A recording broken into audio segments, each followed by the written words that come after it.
저는 이 보수라는 이 말 자체는 별로 좋아하지 않습니다.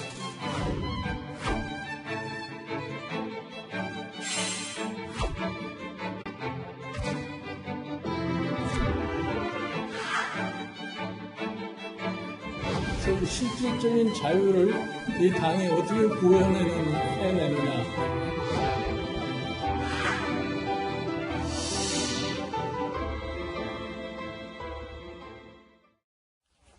네, 이번엔 통합당 얘기해봐야겠죠. 김종인 비상대책위원장 조금 전 화면에서 보셨죠? 미래통합당 비대위원장으로 왔는데 보수라는 말 자체 좋아하지 않는다. 보수정당 아닙니까? 김성태 의원님. 저 부분은 사실상 이 보수 정당의 그 정체성을 우리가 버려서는 저는 안 된다고 봅니다. 네. 보수의 품격과 역량, 그리고, 지금까지 경제 성장 정책을 통해 가지고 50년 집권하면서 대한민국을 세계 10위권의 경제 대국을 만들었는데, 네. 그 보수의 저력을 송두리째 이렇게 무시할 수는 없는 것이죠. 예. 다만, 요 근래 이제 보수 정당의 이미지가 예. 너무 잘못됐다는 거죠. 과연 5.18 막말 발언이라든지 뭐 이런 여러 가지 국민들에게 볼썽스러운 그런 정당으로서의 이미지 뭐 이런 부분을 저희가 제대로 걷어내지 못했기 때문에 예. 김종인 비대위원장은 이제 새롭게 보수의 가치를 이제 정립하는데 그 보수의 가치라는 건 지금까지 성장 위주의 어떤 국가적인 입장만 우리가 늘 헌신하고 희생하는 그런 모습에서 네. 사회적 약자 취약계층을 아울러내는 그런 사회개혁 정당으로서 이제 보수 정당인 미래통합당이 새롭게 이제 변신하겠다. 그 메시지를 지금 내는 거죠. 네. 공감하시나요? 이제 보수란 말이 원래 이제 기존의 가치를 지킨다는 거 아니에요? 건저브 하겠다는 거 아닙니까? 그래서 사실은 보수 정당은 제시하고자 하는 목표가 없다는 거예요. 그래서 보수주의의 위기라고 하는 거거든요. 네. 좌파들은 항상 유토피아, 이것이 유토피아다 얘기하는데, 우파들은 과거의 걸 지키겠다만 한다는 것이죠. 그러니까 지금 요즘 젊은이들이 볼 때는 라떼는 말이야. 라떼 정당으로 이제 비춰지는 것이죠. 더 이상 그래서 보수가 지켜야 할 가치가 뭐냐. 30년 전 소총을 들고 계속 싸우겠다는 얘기냐. 이제 과거의 보수는 가령 비스마르크나 이런 사람들은 체제의 위기에 부딪힐 때마다 좌파들이 말하는 유토피아 중에 일부분을 갖다 흡수했단 말이죠. 근데 지금 우리나라 보수 정당이 그런 흡수 능력이 있느냐. 오로지 라떼만을 얘기하는 것이 아니냐. 그래서 보수란 말이 이제 라떼라는 말과 동의어로 들리고 있는데 그런 말을 고집할 필요가 없다.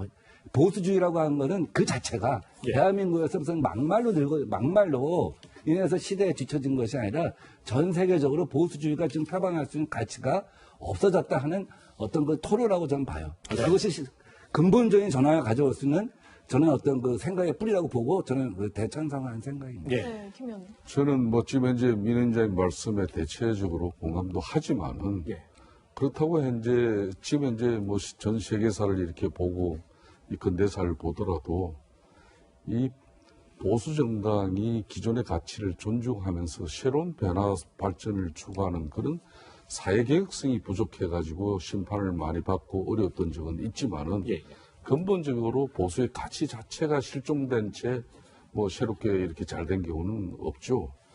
오늘 이제 김종인 위원장이 우리 초선 의원들 이렇게 모인 자리에서 한 이야기가 상당히 인상적이었어요. 네.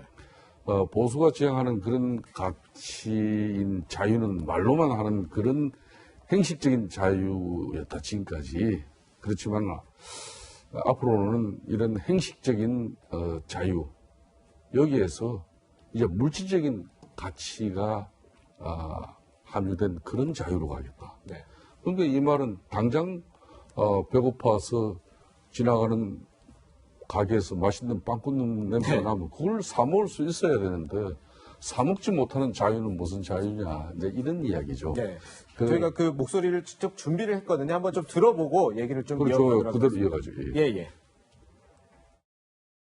기본소득하고 또 어떤 것까지 포함하시는 건가요? 물질적 자유라고 하는 거는 예를 들어서 이런 거예요. 배고픈 사람이 길을 가다가 빵집을 지나는데 김이 무릉무릉 나는 빵을 굽는 걸 보고 그게 먹고 싶어. 먹고 싶은데 돈이 없기 때문에 먹을 수가 없어요. 그럼 그 사람한테 무슨 자유가 있겠어? 예? 그런 가능성을 높여줘야지 물질적 자유라는 게 늘어나는 거 아니에요? 민 의원님께 이것부터 여쭤보고 다시 돌아올게요. 일단 기본소득이라는 의제를 오늘 공식적으로 던졌단 말이에요. 사실 이런 개념은 그동안 민주당 쪽에서 전유물이라고 여겼던 개념 아니었을까요? 예, 물론 기본소득은 우파도 얘기하고 좌파도 얘기하고 접근 방법은 다릅니다만 지금 김종인 위원장 말씀하신 건 이제 경제적 부자의 자유, 경제적 강자의 자유만 얘기하지 말자. 골목시장을 석권할 자유. 예. 그게 어떻게 보면 자유주의 사상 아니겠습니까? 신자유주의 사상 아니겠습니까? 네. 그것에 맞서서 골목 상권을 지키고 내 마지막 빵을 수호할 자유. 그러니까 평등에 대한 경제적 평등. 네. 경제적 평등이라고 하는 것이 얼마나 사실은 약자에게는 크게 다가오는 자유의 문제인가. 네. 이 문제 같은 기본적으로 우리가 생각해야 한다는 것이죠. 그런 의미에서 기본소득도 얘기하고 특히 청년의 기본소득을 얘기하는 것이라고 봐요. 예. 그러니까 김종인 대표가 오늘 한 가지를 얘기했지만 사실은 앞으로 세 가지 얘기할 거라고 봅니다. 하나는 전국 정당화. 예. 영남 정당에서 벗어나서 전국 정당화하자.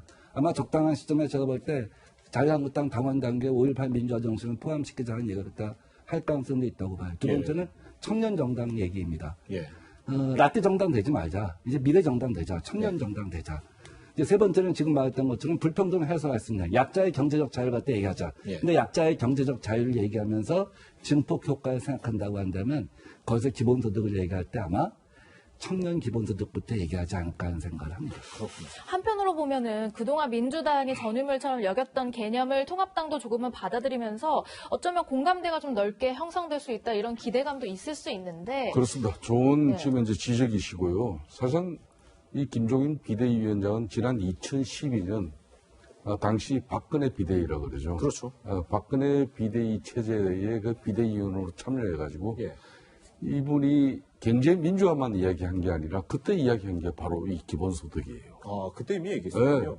그러니까 또 이 기본소득 그러니까 이제 뭐 이재명 경기지사나 박원순 서울시장이 유사한 그런 입장들을 좀 냈었어요. 예, 예. 좀 본인들 뭐 정치적 위상이나 앞으로 비전을 위해서 냈는데 이게 어느 날 이제 뭐 이런 진보적인 가치를 추구하는 민주당 전유물로 이렇게 사회 뭐 문제는 이렇게 가져갔는데 사실은 그렇지 않아요. 이 기본소득이란 이 자체가 미국의 시카고 학파에서 시작된 그런 한마디로 이 국가가 국민에게 이제 최소한의 이런 삶의 질을 보장하는 그런 제도 아닙니까? 그런 네. 측면에서 이제 지금까지는 우리가 개발 그리고 성장 유지의 정책에 이렇게 보수 정당이 함몰되어 있었다면은 네. 앞으로는 이제는 국민들의 먹고 사는 문제, 네. 진정한 자유의 의미가 먹고 사는 문제에서 이렇게 고민이 벗어날 때 해결되는 거다. 예. 이런 거죠. 그래서 이제 이 김종인 위원장 같은 경우는 박정희 대통령 시절 때 그 많은 반대 속에 위험한 내용이라는 의료보험 제도의 근간을 만드는 데 핵심적인 역할을 했어요. 예. 보니까 2012년 경제 민주화의 추억을 다시 좀 떠올리신 것 같은데 민주당 긴장하셔야 되는 거 아니에요, 그러면? 우선 우리 김성태 우리 전 원내대표께서 이제 우리 임기가 끝나고 나니까 공부를 많이 하신 것 같아요. 뭐 시카고 학파도 소환하고 굉장히 좋은 자세입니다. 제가 이제 운동장이라는 개념을 쓰잖아요. 사람들이 이렇게 좌파의 운동장, 우파의 운동장 이렇게 얘기를 많이 해요. 예. 근데 사실은 운동장을 넘나드는 거 있잖아요. 운동장을 바꾸는 거 이게 사실 정치의 핵심이라고 봐요. 네. 저희도 과거에 막 운동장이 기울었다는 얘기도 많이 했어요. 뭐 고령화가 되고 영남 인구가 많아지고 이럴 때 과연 누가 중원을 향해서 영토를 넓혀갈 것이라는 얘기를 많이 하거든요. 그래서 그물을 넓게 시작하는 얘기를 많이 합니다. 근데 단순히 정치 기술적인 면에서 그물을 넓게 치고 이런 것이 아니라 앞으로 이제 코로나 이후에는 불평등이라는 문제가 굉장히 심각해질 수밖에 없기 때문에 예, 예.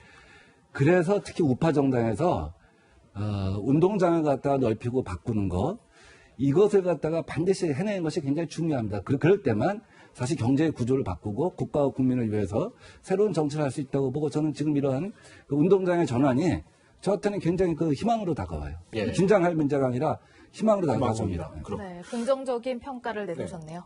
마지막으로요. 이 통합당 얘기니까 우리 김성태 의원님께 조금 여쭤볼게요. 장제원 의원하고 지금 무소속의 홍준표 전 대표님 가까우시잖아요. 네.